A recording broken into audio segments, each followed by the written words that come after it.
Evening, everybody. Let's start with our motivation.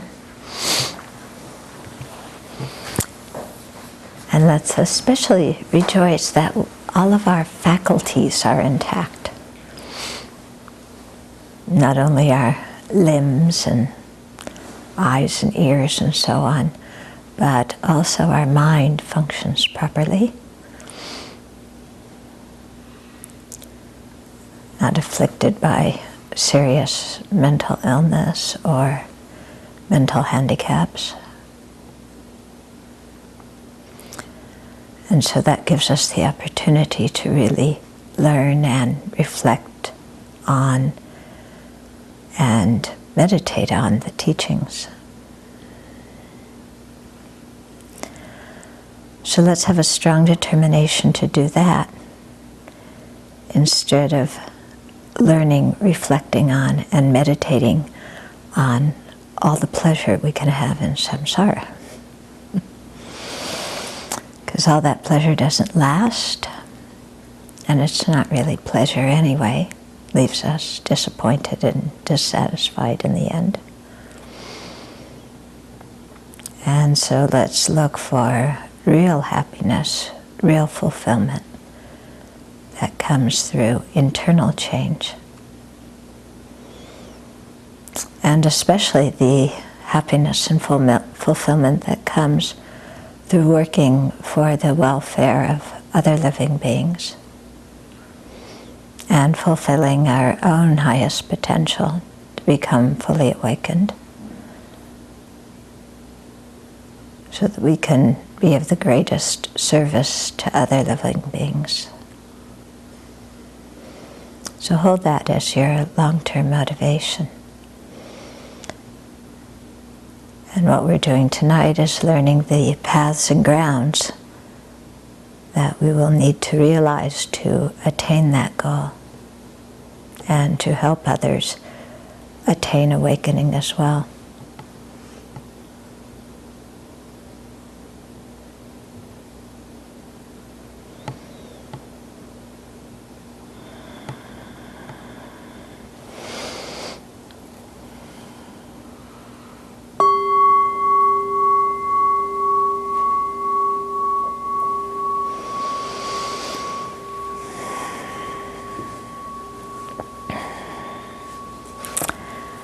Okay, so last week we started out talking about the path of accumulation of the hearers and solitary realizers, and that led us into a discussion of what is the renunciation that they realize that is the demarcating line that enables you to enter into the hearer or solitary realizer path of accumulation. Okay, so we talked about last time how to generate real genuine determination to be free or renunciation. And so we talked about the 6 disadvantages of cyclic existence and the 8, and we just mentioned the 3. Okay, so it's important to keep this in mind and continually have that in the back of your mind as you're studying the paths and grounds, so that you know why you're studying this and why these paths and grounds are important. Okay, because when you have that motivation, then you want to really do something with your mind. So then, eliminating the afflictions and practicing the path really, makes sense. If you don't have renunciation, then there's no real reason to do any of this. Yeah? Why? Why? Might as well hang out, enjoy. Okay, so we're talking about path of accumulation, and then path of preparation is the second path. Okay, and the demarcating line for entering that is when you have the union of serenity and insight on emptiness. So during the path of accumulation, in the hearer's vehicle, you're accumulating merit, you're meditating on emptiness, and you're trying, if you haven't cultivated serenity before, you're doing that, and you're refining your view, and then putting together your serenity and insight. Okay? So this is different than just meditating with serenity, or it's different than using emptiness as the object on which to develop serenity. Okay? There's a difference here, because when we are cultivating serenity, we don't do analytic meditation. We're just focusing our mind single-pointedly, or trying to anyway, on an object, and that mental stability is what induces what's called flexibility or pliancy, or another translation is responsiveness. Xinjiang is the Tibetan term. And that mental factor, when it's really cultivated well, then it leads you to, you have physical and mental responsiveness, and then physical and mental bliss. But there, it's by the power of the concentration that you're generating the responsiveness. When you're meditating to combine serenity and insight, you're doing analytic meditation, which usually disturbs your serenity.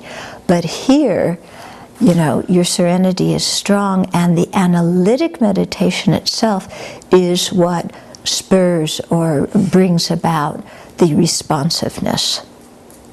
Yeah, not the one-pointedness, but the actual analysis is what brings about the responsiveness, and thus the physical and mental responsiveness, the physical and mental bliss. So when it is the analysis that brings that about, that's when you are able to unite serenity and insight. And when your analysis is of emptiness, then it's the union of shamatha and vipassana on emptiness. Okay? If you were to meditate just on single-pointedly on emptiness without doing analysis, that would be using emptiness as your object to develop serenity. But here you're doing analysis and having that induce the responsiveness. So that enables you to unite the serenity and the insight. Okay? Yeah. And so it's that unity that is what pushes you into the path of preparation. Okay? Now the path of accumulation is so called because you're accumulating merit, you know, and accumulating the causes to advance in the path. The path of preparation is so called because you're preparing to have your first direct non-conceptual realization of emptiness.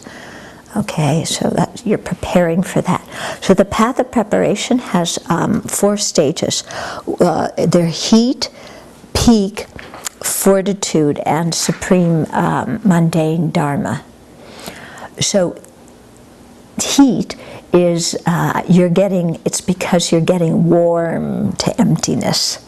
Okay, you're warming up to emptiness. The mind is, approaching emptiness in a warm, fuzzy way, and in the sense also because you're approaching the non-conceptual wisdom, and that it's that non-conceptual wisdom that burns up the afflictions. Okay, so heat is your first step. The second stage is peak, and peak is so called because at that point your virtue, your merit cannot be harmed by anger and wrong views. Until that point, if you have anger or wrong views, you can destroy your own virtue. But when you get to that point of peak, then your virtue's really stable. Okay? The third stage is called forbearance or fortitude. Yeah, because at that point you can bear emptiness without fear. Yeah, and that they say that because, you know, when we start to really, you know, get close to emptiness, it feels like we're going to disappear. And since our whole life is centered around ourself, and we treasure ourselves so much, even though it's this made-up idea of a self, we get terrified when we think of the self not existing. So at this level of fortitude, then you have the fortitude to bear that. You're no longer afraid. Okay? Because when they talk about, you know, the fear coming when meditating on emptiness, that's always when you're meditating with a conceptual mind. When you have a direct perception of emptiness, there's no fear whatsoever, because when you have a direct non-conceptual perception of emptiness, the only thing that appears to your mind is emptiness. Nothing else appears. Okay? Yeah, but with a non-conceptual, with a conceptual mind, it can be different. You know, so when they tell that story of the monk meditating on emptiness and coming close to it and then grabbing his donka to make sure he exists, you know, he's doing conceptual meditation at that point. And then the fourth stage of the path of preparation is called Supreme Mundane Dharma. And that's because it's your last time as a non-Arya. Okay? It doesn't last, it's you know, a state of meditative equipoise, and immediately you go into the uninterrupted path of the path of seeing, and you become an Arya. So it's this supreme mundane, supreme worldly stage, your last moment before you're an Arya. And an Arya is somebody who's realized emptiness directly, non-conceptually. And that realization is the demarcation of the third path, which is the path of seeing. Okay? And attaining the path of seeing is a big break from what you had before, because now you have the direct realization of emptiness. Now you're an Arya, you know, and now you're starting to remove the afflictions. As on the path of seeing, the afflictions that you're removing are the acquired ones. Okay, so we have two levels of afflictions, acquired and innate. The innate ones are the ones that have come with us from previous lives, so they are like really, really deeply ingrained. The acquired ones are the ones that we've gotten this life through hearing wrong philosophies, incorrect psychologies. They're the ones that are the made-up intellectual views. Okay, whereas the innate ones are the ones that even, you know, the cats and the dogs and the grasshoppers and the babies have, that come with you from previous lives. So at the path of seeing, that, you know, the uninterrupted path of the path of seeing is when you're eliminating those. And then the liberated path of the path of seeing is when those have been eliminated. And that's the acquired afflictions. Okay? Now, here, when you think about it, you know, do we have acquired afflictions? Yeah, I mean, we grew up with all sorts of, you know, views being taught to us. And many of them we believe, and they're in there somewhere, especially, you know, if you grew up in a theistic religion and you believe that, you know, you can see sometimes how that view comes even into your practice of Buddhism. Sometimes Buddha is kind of mixed with the idea of God, or you pray to Buddha the way you would pray to God, or, you know, or there's some idea of a fixed soul that's floating around inside of you. Yeah, so all these kind of views, and to eliminate those so that they never return again to our mind, we have to realize emptiness, not just inferentially, but directly. Yeah? So it's amazing, isn't it? You know, just those acquired views, because we have you know, probably a lot of karmic seeds from acquired views too in the past, and attraction to wrong views that we learn. Okay, so that's what's eliminated on the path of seeing. And then path of meditation is so-called, because meditation, remember, is the same verbal root as to familiarize. So here you're familiarizing yourself with emptiness, and in doing so, then you're eliminating the innate afflictions. Yeah, and then when the innate afflictions are completely eliminated, you get to the fifth path, the path of no more learning, which is so-called because if you're in the hearer vehicle, there's nothing more to learn in the hearer vehicle or the solitary realizer's vehicle. It doesn't mean that there's nothing, there's no more to be learned at all, because even if you attain this arhatship, even if you became an arhat, you aren't a Buddhist, so there's still more to learn. But in terms of the hearer vehicle, or solitary realizer, there's no more to learn. Okay? So let's go back a little bit and have a little bit more detail about the path of seeing. Yeah. So the path of seeing is divided into uninterrupted paths and liberated paths. And also, well, let's start this a little bit different, okay? There's in the path of seeing, there's the exalted wisdom of meditative equipoise. Then second, there's the exalted wisdom of subsequent attainment. That means break time, you know, when you're not meditating on emptiness. And then there's the exalted wisdoms that are neither meditative equipoise nor subsequent attainment. So those are the three big categories. Then within the exalted wisdom of meditative equipoise, okay, and here it's an exalted wisdom of meditative equipoise that realizes emptiness directly and has no dualistic appearance whatsoever.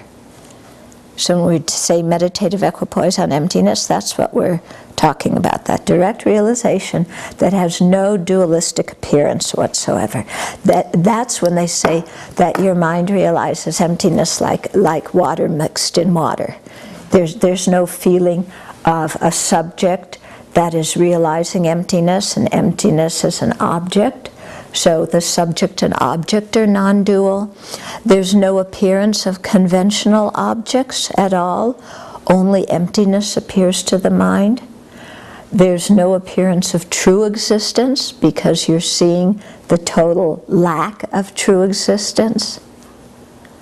Yeah? So this meditative equipoise on emptiness is a drastic break from every other kind of mind that we've had until that point. Yeah, because all of our regular minds, we always have dual appearance, don't we? And we always have the appearance of inherent existence. Yeah, always, you know, appearance of conventional objects. All these things are around us. So this meditative equipoise on emptiness is a very, very special kind of mind.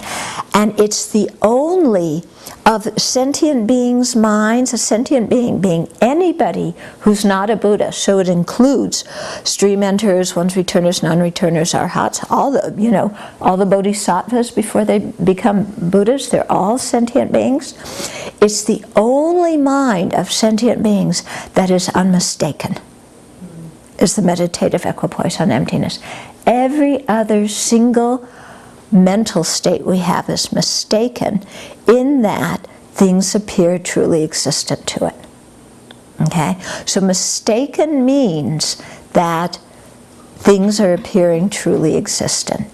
It doesn't mean you're necessarily apprehending true existence, but your appearing object is truly existent. Okay? So every other mental state we have as sentient beings is mistaken because true existence appears to it. The meditative equipoise on emptiness is the only unmistaken one. kind of mind-blowing, isn't it? To think, I am out of touch with reality every other moment. You know, we've never had one moment of a non-mistaken mind. That doesn't mean that all our minds are erroneous.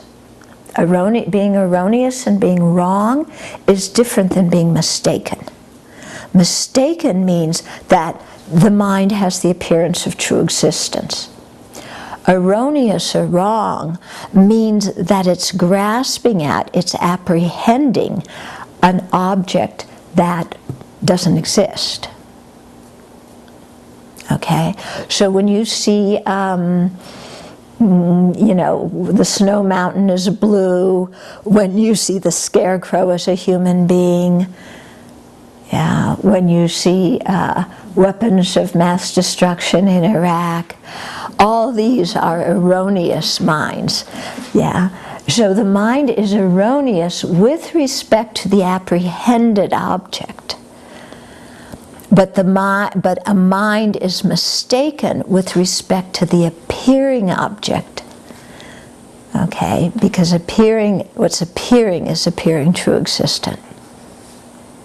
If the object not only appears, or you know, truly existent, but you're grasping and holding it as truly existent, then the mind is both mistaken and erroneous. Okay? So this is an important distinction here. So it's interesting to think about, isn't it? You know, gee, everything I perceive is mistaken.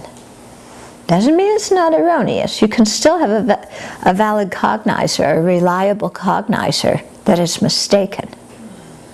But a reliable cognizer can't be erroneous. Yeah, those two are opposite. Yeah. So it's quite interesting to think about, oh, all my minds are mistaken. And when I grasp at true existence, when I grasp that appearance is true, then my consciousnesses are also erroneous. So when I'm angry, I have a wrong consciousness. Yeah. When I have attachment, I have an erroneous consciousness. Do you ever think that when you're angry that you're wrong? No. Never. Okay? When we have attachment, when we have resentment or arrogance or laziness, all these are mistaken, are erroneous consciousnesses.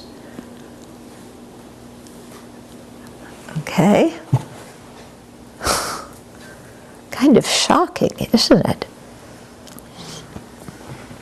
Okay, so of these three, back to the path of seeing, we have, you know, and I'm trying to illustrate the difference between ordinary beings and path of seeing so that you really get what an incredible break this is, you know, with our normal way of perceiving things. Okay, so within the meditative equipoise on emptiness, there's three different kinds. Uninterrupted paths, liberated paths, and exalted wisdom of meditative equipoise that are neither uninterrupted nor liberated paths. Okay, so those three are the subdivisions of meditative equipoise. So the uninterrupted path, we were saying that is the mind that has the ability to abandon the afflictions, and you know, and then when the afflictions are completely abandoned within that same meditation session, without any interruption, you go right into the liberated path, where that affliction, you know, has been eliminated. Okay.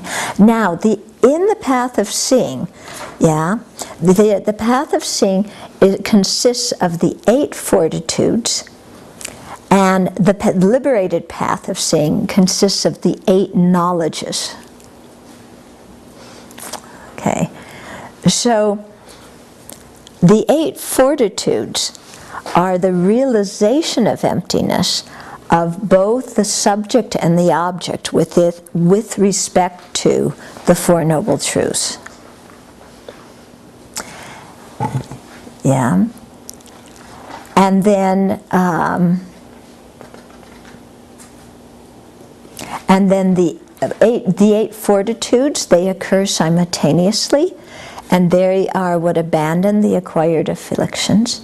And then the eight knowledges are the knowledges that the acquired afflictions have been abandoned, and the eight knowledges are liberated paths. Okay, so you have, fortitude in relationship to the truth of suffering, yeah, and then you have knowledge with relationship to the truth of suffering. Those two refer to desire realm afflictions. Yeah,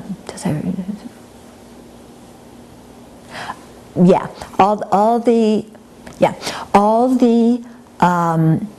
the fortitudes. Let me get my it's a nice little guide here. Okay, all the fortitudes are uninterrupted paths.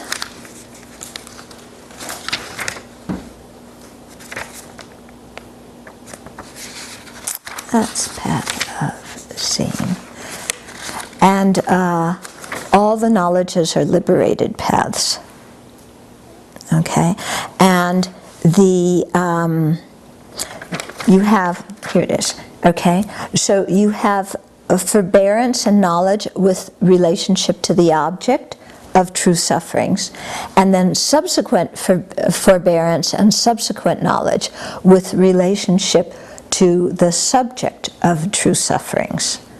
And then likewise you have that same for true origins, true cessations, and true paths. Okay, you have a forbearance and a knowledge in relationship to the object being empty of true existence, so it's in relationship to true sufferings being empty of true existence, true origins being empty, true cessations being empty, true paths being empty, and then you have a subsequent forbearance and a subsequent knowledge in relationship to the subject being empty. So the subject that's perceiving the emptiness of true sufferings is empty. The subject, the mind that's perceiving the emptiness of true origins is empty. The mind that's perceiving the emptiness of true cessations, that mind is empty. The mind perceiving the emptiness of true paths, that mind is empty. Okay? Yeah, there's a nice chart that Jeffrey made on page 97 of Meditation on Emptiness that shows that.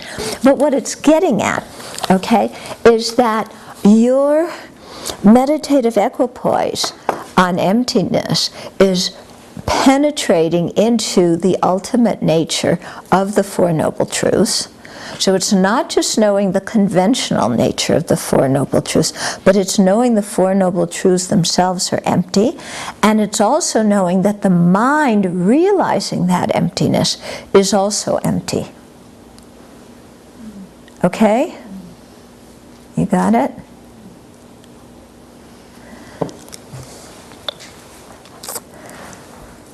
Okay.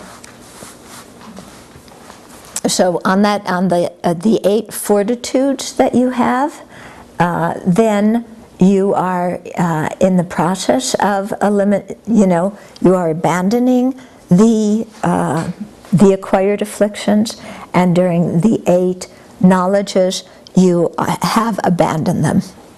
Okay, and it's said that the eight fortitudes occur simultaneously, and the eight knowledges also occur simultaneously. So it's kind of a two-step deal. Okay, one uninterrupted path, one liberated path. Okay. Yeah. But my question is, how can you have the knowledges if your mind is penetrating the emptiness of those things? Because and in that moment, your mind only perceives the emptiness of those things. How do you have the knowledges of those things? well, the knowledge means that you're perceiving that emptiness.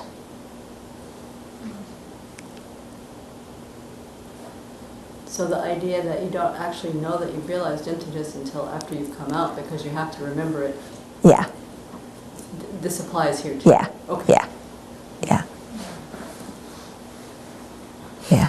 Because all these, the wisdom of meditative equipoise, only perceives emptiness non-dually. Okay? No other object appears to that mind. The existence of emptiness is known by a conventional reliable cognizer after you've come out. That's in the subsequent realization time. So that's Okay. when that's when these knowledges are known. No. Don't get hung up on the word knowledge. Okay, don't get that. Let that hang you up. Okay. That's where I was hung up. Yeah. Okay. So, those are two of the three kinds of meditative equipoise on emptiness. The third kind of meditative equipoise on emptiness is the one that's neither an uninterrupted path nor a liberated path. Okay? And that's because, the time when you enter your first moment of path of seeing is an uninterrupted path. Then you go into the liberated path. Okay? Then you come out and you're going to have some exalted wisdom of subsequent attainment, which we'll talk about in a minute. But then you're also going back and meditating on emptiness some more. And when you meditate on emptiness, you can have direct perception of emptiness again. But it's not an uninterrupted path because you're not yet eliminating any new afflictions. And it's not a liberated path because it's not the result of an uninterrupted path that has abandoned afflictions. It's a mind that's meditating on emptiness that is familiarizing the mind with emptiness and making the understanding of emptiness more stable and deeper. Okay? Yeah? Because somebody, when they're in path of seeing, they don't just, uninterrupted path, liberated path, then the next time they sit down and meditate, go into the path of meditation with an uninterrupted path. No, they have to keep meditating on emptiness for a long time to really strengthen their realization. And then that mind, at one point, gets so strong that it then pushes you directly in the same meditation session into the uninterrupted path of the path of meditation, which will then lead you to the liberated path of the path of meditation. Okay? So in short, the one that's neither is all the other times you're meditating on emptiness with direct perception. Okay? That isn't either uninterrupted or liberated. Okay, then the second kind of phase, or the second kind of mind that you have in the path of seeing, is called exalted wisdoms of subsequent attainment. Okay, so this is a subsequent clear realization of somebody who has arisen from the liberated path. So in path of seeing, you have your uninterrupted path, your liberated path, your meditation session is over, okay? You come out of your meditation, you get up from your seat, you go have breakfast. Okay? I mean, you still have to eat, don't you? You still have a body, you still have to eat. Yeah? Okay? So, that's going to be an exalted wisdom of subsequent attainment. Okay, and conventional appearances appear to the mind at this time, and also at that time you're accumulating the merit so that you can actualize the higher paths.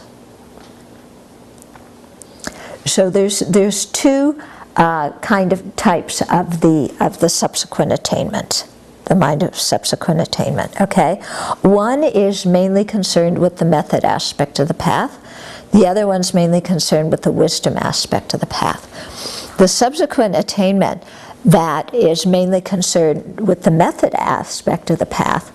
What's the method aspect of the path for the hearers and solitary realizers? What's the principal thing in the method aspect?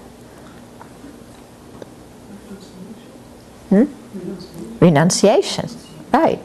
That's your motivation. That's your principal thing, your principal method, on the method side of the path. Yeah?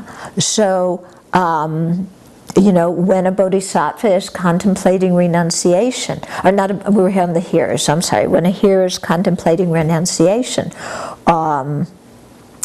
when a hearer is accumulating merit by giving generosity with the motivation of renunciation and the determination to be free, when a hearer is practicing ethical conduct with the determination to be free, when they're practicing fortitude, all these other practices that the hearers engage in on the method aspect of the path with the motivation of renunciation, when they're not in meditative equipoise, is this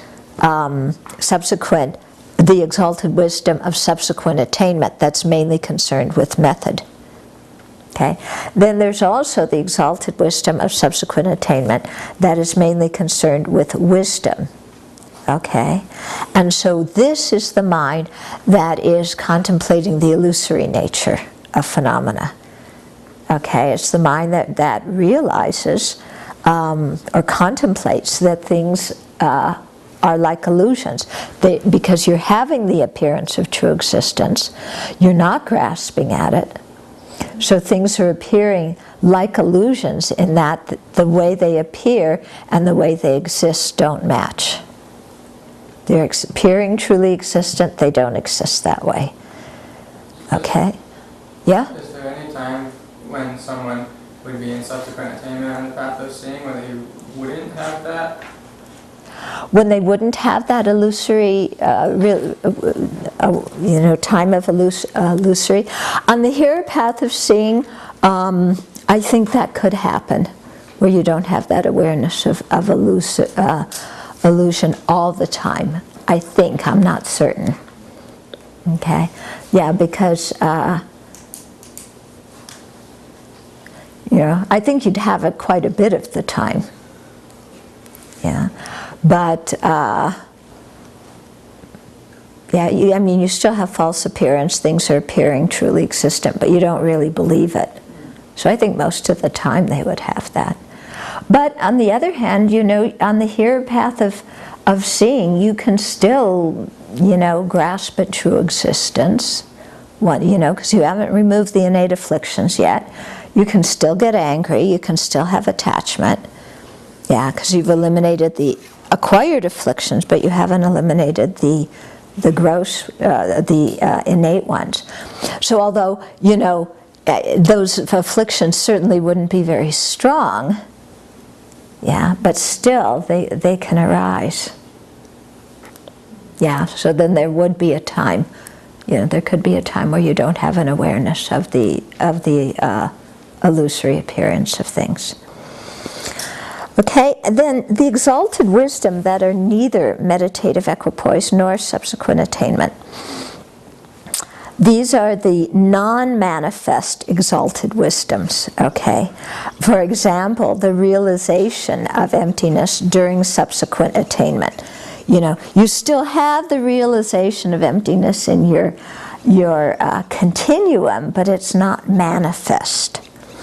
Or when you're meditating on emptiness directly, you still have renunciation, but it's not manifest.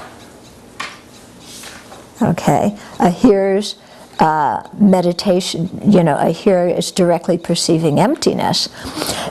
They have, renunciation. They haven't lost their renunciation, but it's non-manifest, and it's supporting their exalted wisdom of meditative equipoise. But it's a non-manifest mind.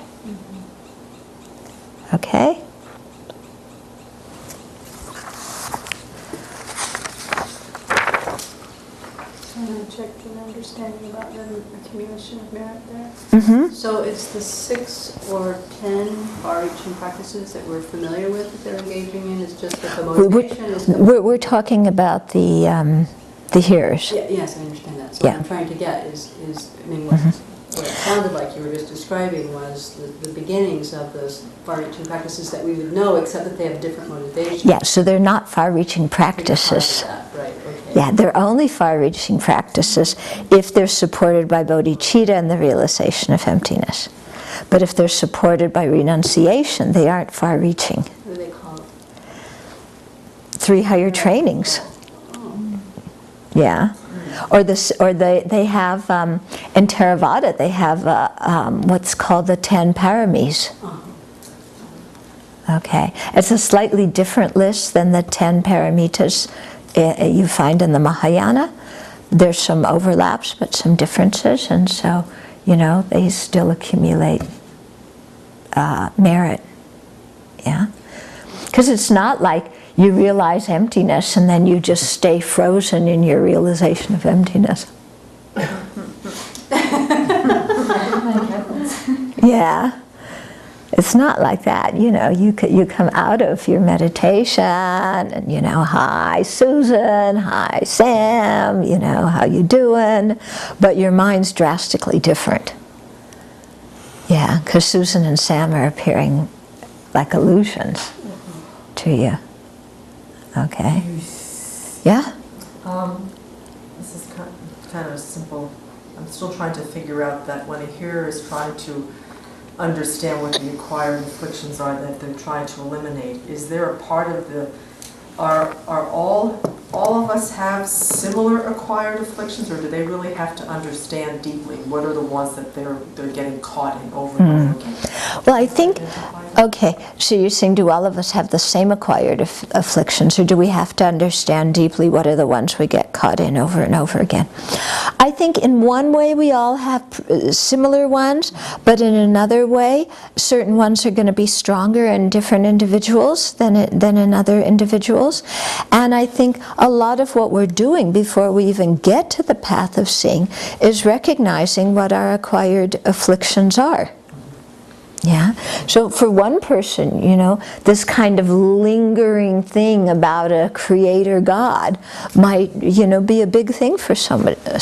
For somebody else, maybe it's a lingering thing about a soul. Or for somebody else, it's, the Samkhya doctrine that there's a primal substance out of which everything arises.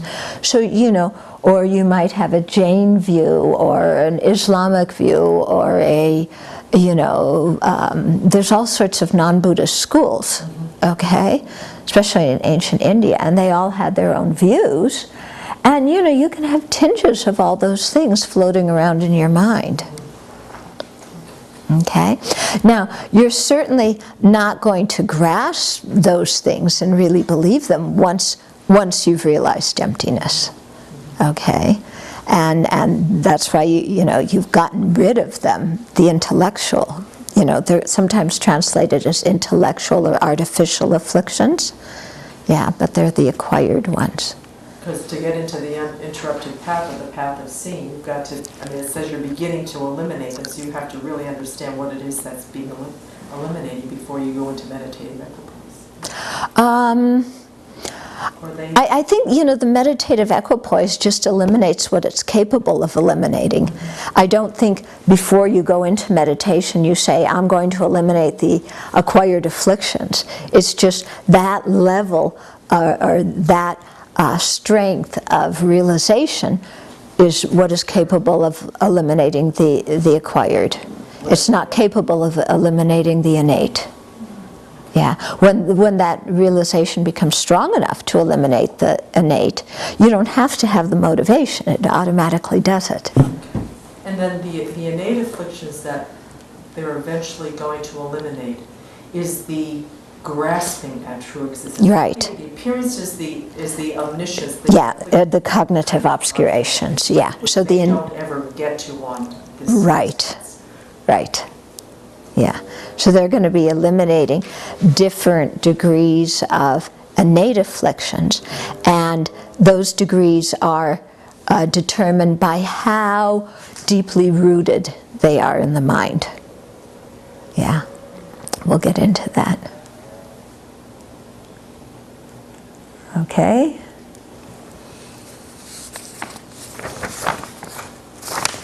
So here the solitary realizer, what's their principal practice?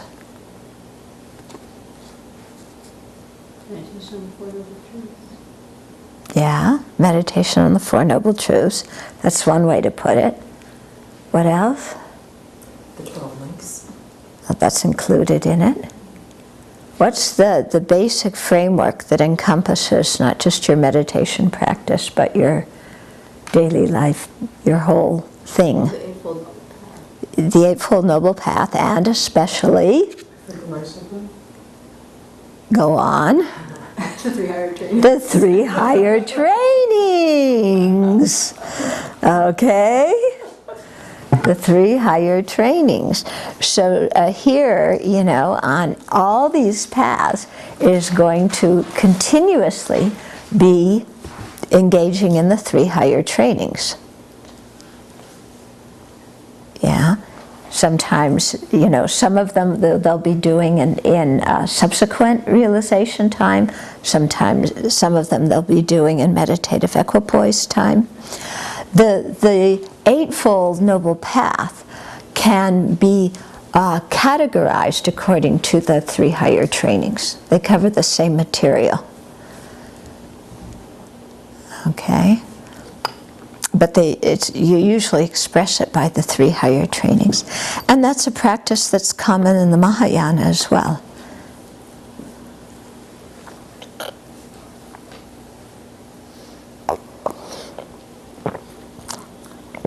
So when a hearer comes out of meditative equipoise, they're going to be keeping their precepts really well. Yeah? They're not going to say, oh, now I've realized emptiness, I can do whatever I want to.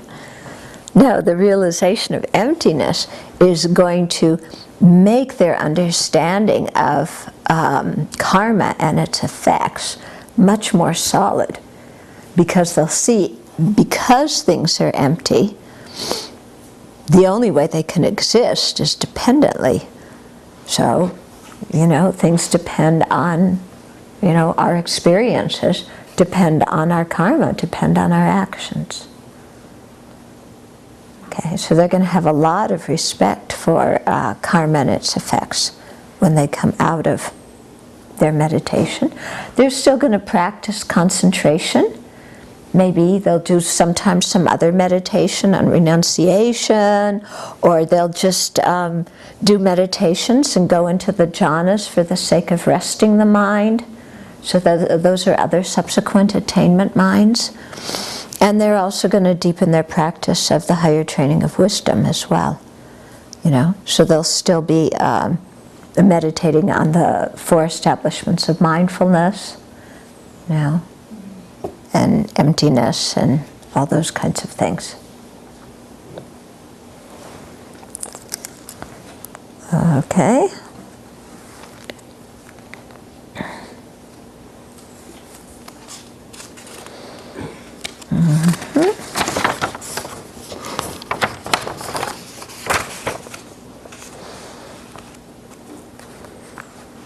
Okay, so when we talk of the subsequent attainment time, the one that's chiefly concerned with method has to do with renunciation and our motivation for practice, which is renunciation, the determination to be free.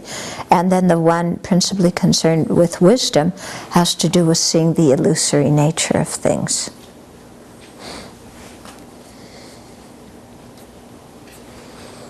Okay.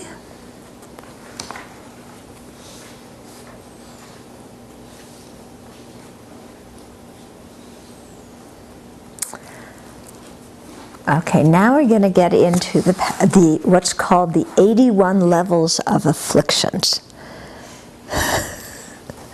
And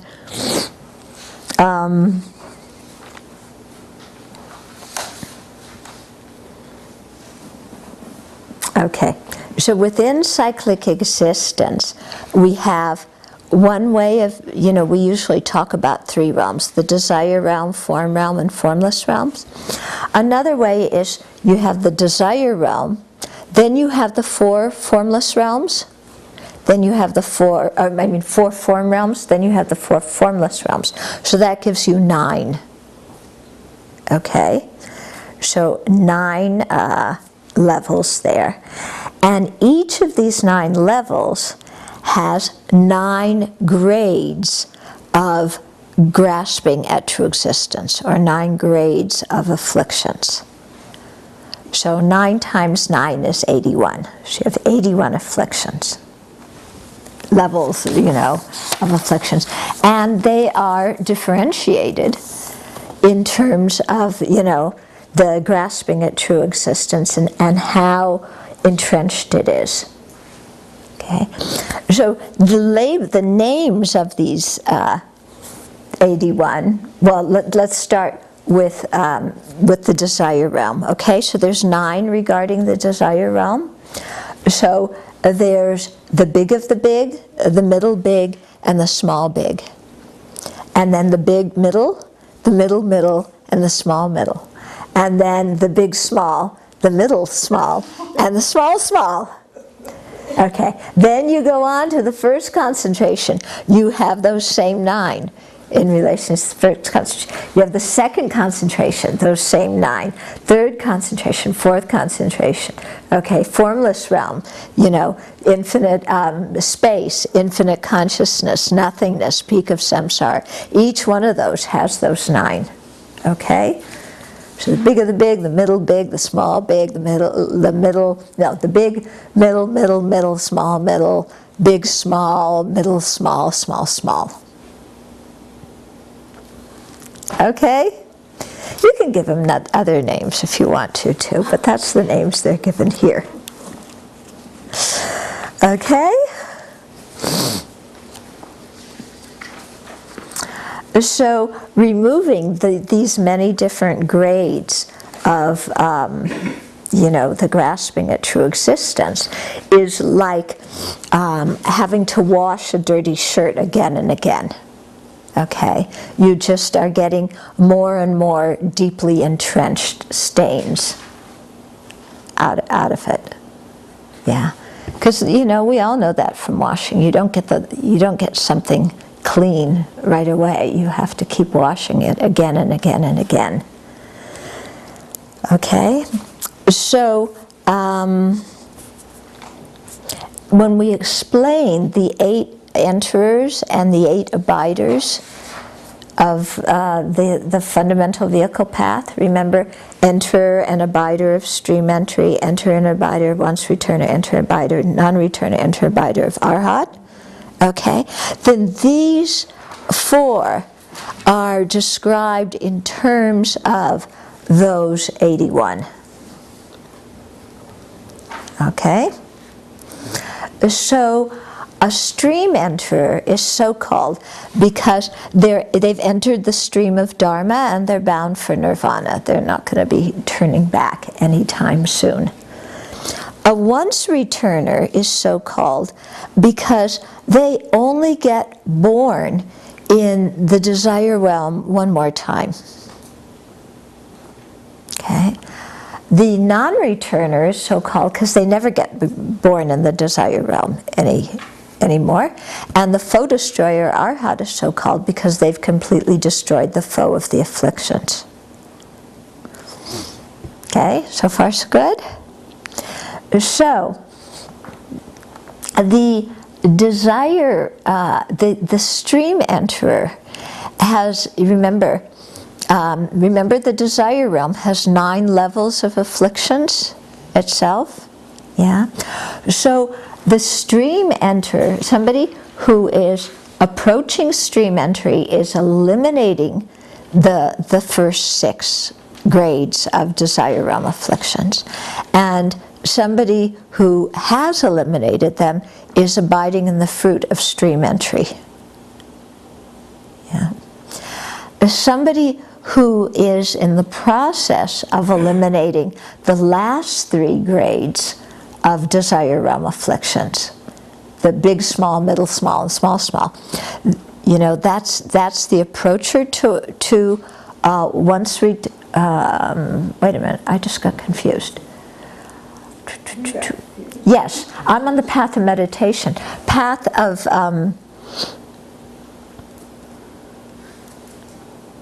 wait a minute, once returner, I'm sorry, it's the once returner that has eliminated the first 6.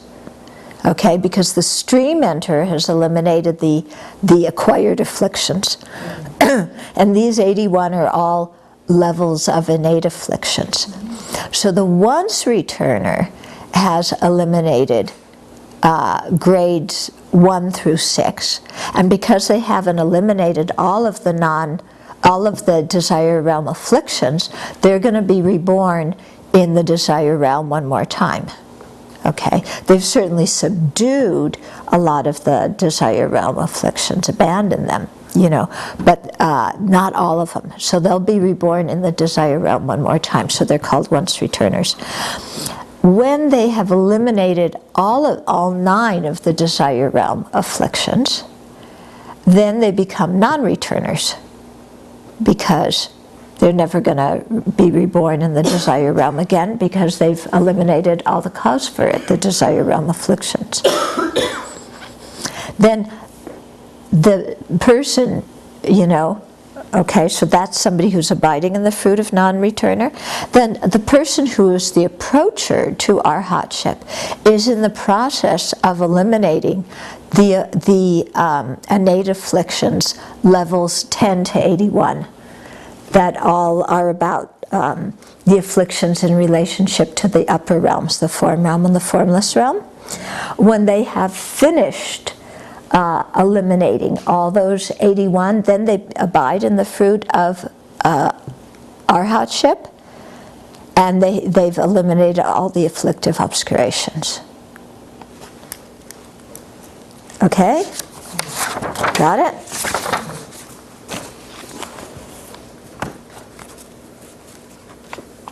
Yeah. Okay. Then the question came up some time ago.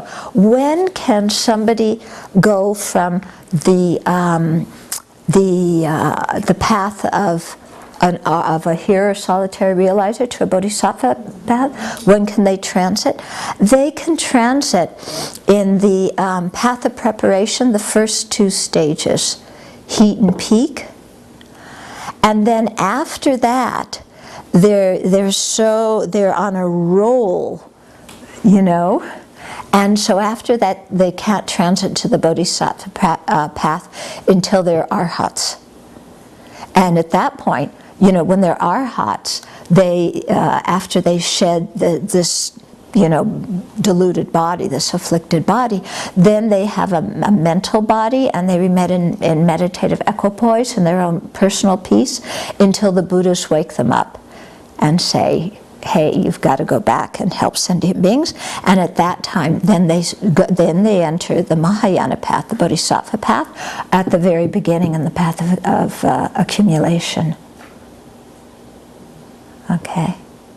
So that's why they say it's, even if it sometimes may be harder, it's better if we can enter the Mahayana path directly instead of going via the fundamental vehicle path, because you can get hung up in that state of personal peace for a long time. And so in the end it takes longer to attain full awakening. Okay? Gosh, you have to have a really strong bodhicitta not to get hooked. Yeah, you do. Because, you know, when you really meditate deeply and you see how awful samsara is, you just want to get out as fast as you can. And to say, I'm not going to do that, and I'm going to practice the Mahayana path instead, you know, for 3 countless great eons, you know, you have to have very strong bodhicitta, very strong compassion. So that's why our teachers are always emphasizing to us again and again and again to familiarize our mind with bodhicitta. Because if we don't do that, we're going to wind up in a fundamental vehicle path, and it's going to take a long time to become a Buddha. Okay? Do the people who are on the fundamental path, do they understand this? Do they see it the same way we do? Do they see it the same way that we do? Not completely, you know, because in following the Pali scriptures there, the ideal is mostly an arhat. There is an explanation of the bodhisattva vehicle in let's say, the Theravada tradition. And some people may practice that. But if you're practicing in the, you know, strictly fundamental vehicle, then you are really focusing on arhatship. You know, you're not, you may say, oh yes, there's people who are bodhisattvas, but you know, there's only 1,000 Buddhas in this enlightened eon, so there's not so many beings who are going to become Buddhas, and it takes so much longer, so why do you want to do it? You know, and it's so much harder, so better to get yourself liberated. So yeah, they see that there's a bodhisattva path. Do they know that they're going to get woken up by the Buddha to send back? I don't think they're concerned so much with that, because they feel they have such strong renunciation that they're completely focused on getting out of samsara, you know. Yeah, they're not thinking about what happens after that. They're just saying, I gotta get out of this. Okay. Yeah, you can't blame them, can you? I just want to take everybody with me. Yeah. Mm-hmm. Children, what I can't understand is, with that level of understanding of the Four Noble Truths, why this huge compassion doesn't arise where they must, you know, attain enlightenment for the benefit of all beings. Mm-hmm. You mean you're saying if you really understand the Four Noble Truths, why wouldn't compassion arise? Well, why would they be inspired to not continue on that path and, you know, do this for the benefit of all? Because they would see the suffering, you know, of others and want them to be spared. Yeah, but you know, if you're in a car crash and your car is under a river, who are you going to get out first? Well, obviously yourself, but then you're going to look around for others. Yeah, but first you're going to make real sure that you're out. You have compassion for your friend in the other seat, and you hope they can get themselves out. But your main thing is to get yourself out. And then when you get out and you're safe and you realize that you're okay, then you might go down and get everybody else. So that's when the arhat would enter the bodhisattva path. Yeah. But most of us, if we're underwater in a wrecked car, we're not going to say,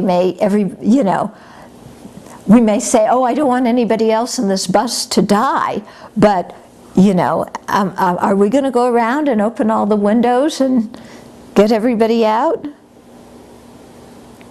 No, we're going to get ourselves out. Hmm? Yeah. Okay. Do you remember, like right before the elections, there was this one man in New York, and in the metro, the subway, a little child had fallen beneath the tracks, and the man was standing on the platform with his two kids, and he saw that kid fall between the tracks, and he just jumped down and laid on top of that kid, and the train went over him. Yeah? I mean, that's an exceptional thing, isn't it? How many of us would look at it and go, that's terrible, this kid's gonna die. But do we have the courage to jump onto the track? It's too scary, you know? Even the thought, too. Even the thought, yeah. It's, you know, of course you have compassion. You don't want that child to, get killed. But are you going to jump on the track? Okay, so it's like that. It's like that. Because when you meditate on the Four Noble Truths, initially, you're meditating on them in terms of yourself and your own dukkha.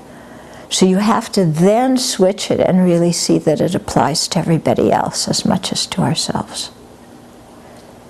And we're very self-centered.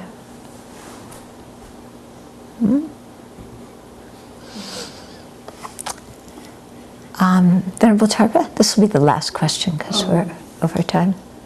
The center in Long Beach was Takeshi there once. I asked him about anger, and he said, and he was talking about the bodhisattva troubles or paths. He said that it was eliminated at the path of, when you got to the path of seeing. Is it different in the two vehicles? Or maybe he was referring to more manner? No. The acquired anger is eliminated at the path of seeing, not the innate anger on the bodhisattva path. Yeah. Okay?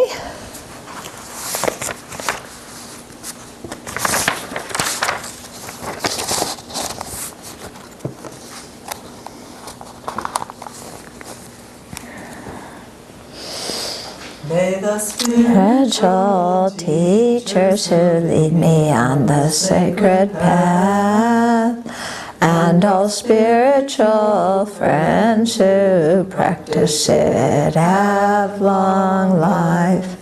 May they pacify completely all outer and inner hindrances. Grant such inspiration, I pray. May the lives of the venerable spiritual masters be stable, and their virtuous actions spread in the 10 directions. May the light of Losong's teachings dispelling the darkness of the beings in the 3 worlds always increase. Guru Ratna Mandalakam Niryatayami. Due to this merit may we soon attain the awakened state of Guru Buddha, that we may be able to liberate all sentient beings from their suffering. May the precious Bodhi mind not yet born arise and grow. May that born have no decline, but increase forevermore. In the snowy mountain pure land, you're the source of good and happiness. Powerful Tenzin Gyatso Chenrezig, may you stay until samsara ends. May the deeds of explaining and practicing the Dharma, done by groups supporting the teachings and their upholders, who spread the view of dependent arising and non-violent actions in the 10 directions, and especially at Sravasti Abbey in the West flourish.